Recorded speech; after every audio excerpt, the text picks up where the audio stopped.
Die Bybel sal oopmaak in Eksodus 28.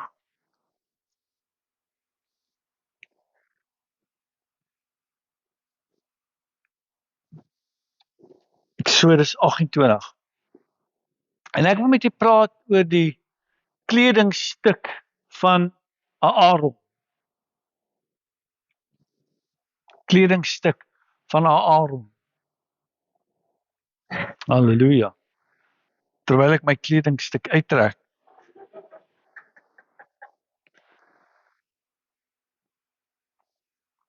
Ek wil net dankie sê vir ons span wat so hard werk. Vir my sê dat die helfte het in elektronika aangeval, maar ander helfte het seker maar in die wat die elektronika bedryf geval. Want ek sou sê hulle het baie genade nodig. Ons waardeer julle almal.